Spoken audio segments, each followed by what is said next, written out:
Hey, everybody. Welcome to the podcast. Welcome to YouTube, Instagram, Facebook, every place. We're trying to share this idea about the commonwealth. If you're good with saying, hey, I don't want to own my house. I want someone else to own it. I don't want to have to think about the repairs.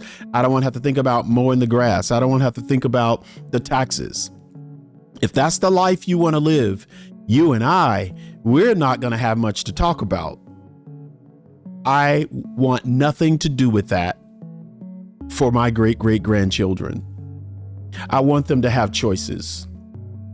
I want them to be aligned with other people who are different from them, who may think different from them, who may have different religions, who may have different thoughts in their head, who vote for different people, but they agree on one thing. We all want success for one another. Whatever I want for me and my family, I want for you. We live in a time now where people can say, well, as long as you do it to them, I'm fine. If you do it to them, I think you should do it to them because they threaten me. Do it to them, but don't do it to my family.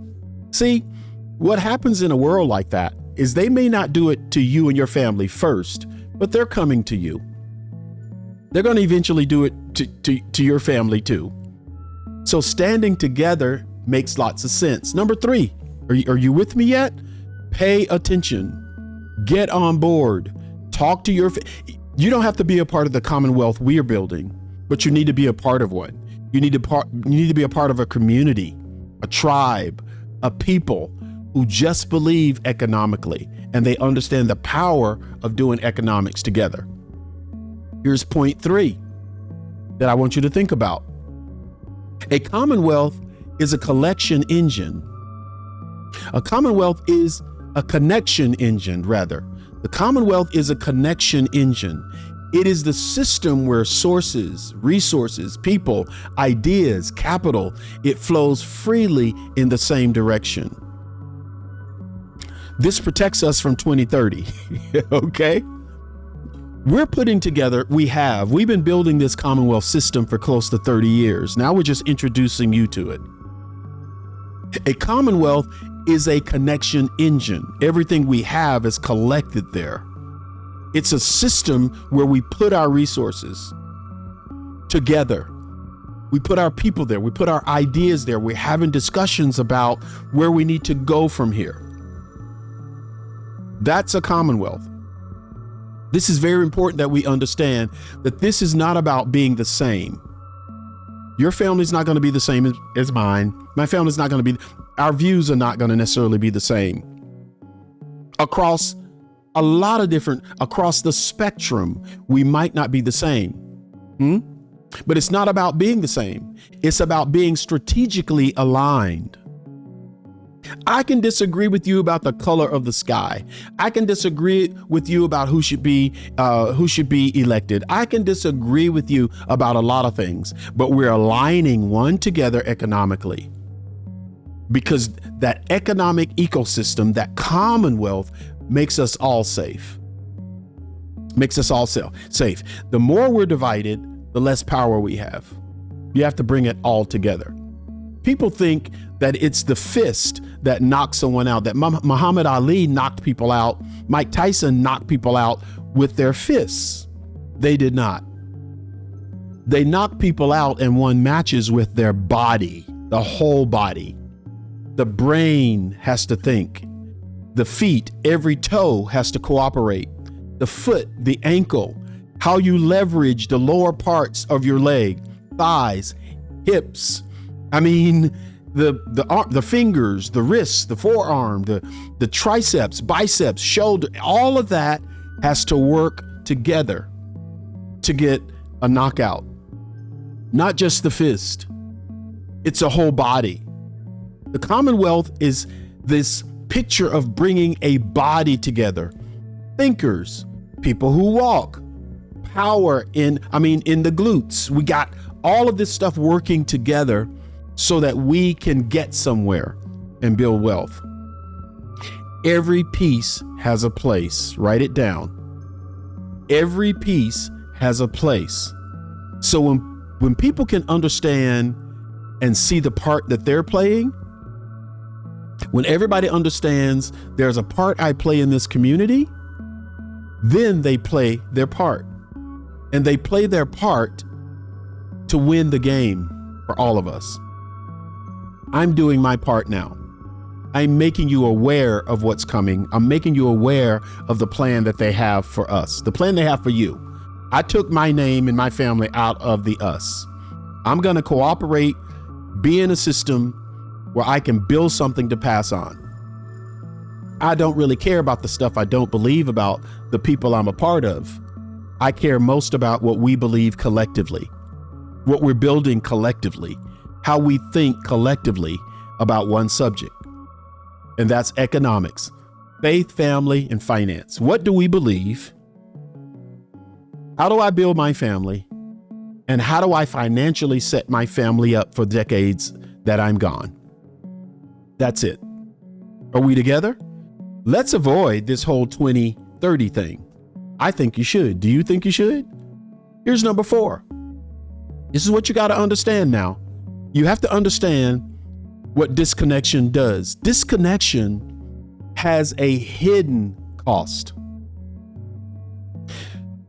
Disconnection has a hidden cost that most human beings don't see. We're excited to say, I'm not like them. I'm not like them. I'm with this small group over here. But disconnection costs you, and you may not see it. It disconnects you from mentorship. This disconnection disconnects you from powerful people. The lack of mentorship, you end up repeating mistakes every generation because you're not around the sharp, the savvy, the powerful people that can help you and say, hey, don't do that. I would do something differently. This is how you build a family. This is how you keep your marriage together. This is how you raise your children. This is how you save. This is how you invest. This is how you build trusts. This is how you protect your assets.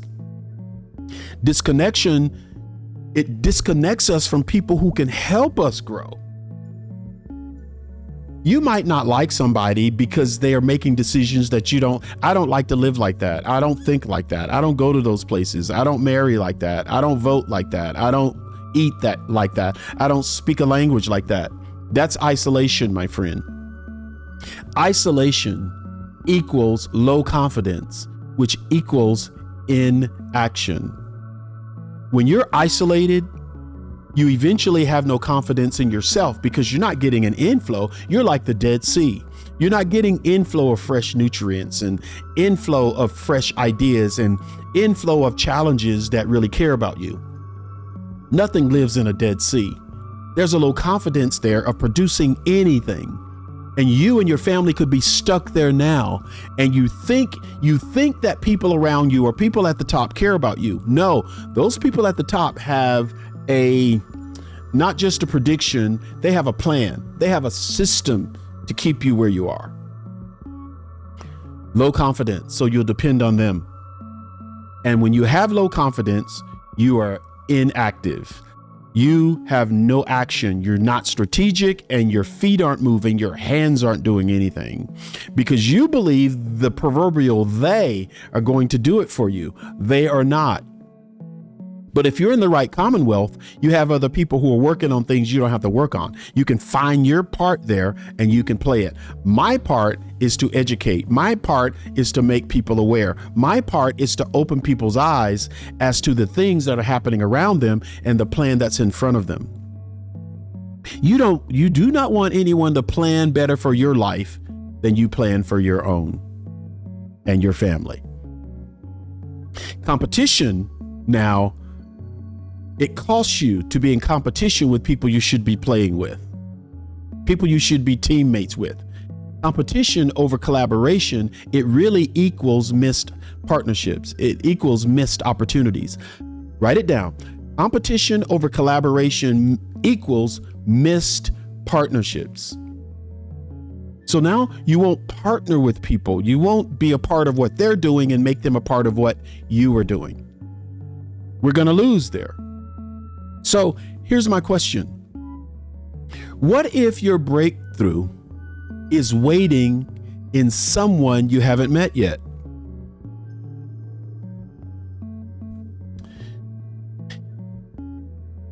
What if your breakthrough is really in someone you haven't met yet? What if your breakthrough is in someone that you've been told not to trust? What if your breakthrough is in someone they told you couldn't be associated with? What if your breakthrough is in a society, in a commonwealth system, in an ecosystem? What if it's there and you've been taught we don't mess with them, we don't fool with them, we don't join with them? What if it's there? Connection is costing you more than you think it is. Disconnection is robbing from you. Breakthrough is waiting, but it may not be waiting in the society that you're living in. And it definitely is not waiting for you if you're alone and not in a commonwealth. So I remember this. I remember growing up. I remember opportunities that I had, especially, let me say it like this. I remember when we were building what we called the Embassy Center, downtown Omaha. I think our fellowship was 4 or 5 years old. We're going to build this center where we're going to start talking about business and people and leadership and saving money and investing and doing real estate deals, just with our little group of 100 people. I realized something powerful in that process. It was beautiful. The process was so beautiful and it was powerful. It was the building. Let me see. The building that we bought across the street, I learned that it wasn't about the building we bought. What that building did is it gave us an opportunity to build an ecosystem. It wasn't the building. It was the relationships that were being built while we were building the building. We started companies. Why? Because we needed painters. We needed flooring guys. We needed cleaning people. We needed people who could clean up after we did a lot of building. And while we were doing that, other people got to thinking, we're building this building and we're going to talk about leadership and developing people. So people started picking up their skills. I love to do hair. Can I turn this into business? I love to do landscaping, even though we're not doing landscaping here. So people started to build these relationships around an ecosystem. So now inside our fellowship, all of us were thinking, if I need to do landscaping, why don't I go talk to Bob over here? His name wasn't Bob. So we started doing business with one another inside of our fellowship. Those relationships changed everything about us. The local businesses that donated printing. We had businesses that were donating their work. We had businesses that started to collaborate and do business together. Hey, there's a guy over here who needs an electric, he's got to do some electric work, and go give him a bid. I don't do electricity very well. It began to build this ecosystem that changed us. Now we're doing it to the nth degree. We've poured literally millions of dollars into businesses that are now connected. Some aren't all connected, but it's an ecosystem that at least our money can stay in our own neighborhood and not leave in 6 hours. Maybe it stays in our neighborhood for a year. But we're collecting those systems so that we can have banking systems. We have a banking system. We have a real estate development system. But all the systems, the health systems, the food systems, all those systems, marketing systems, we must own them. Put all of our interests together. Let's have the arguments. Let's have the disagreements. But let's also build together after we argue and disagree.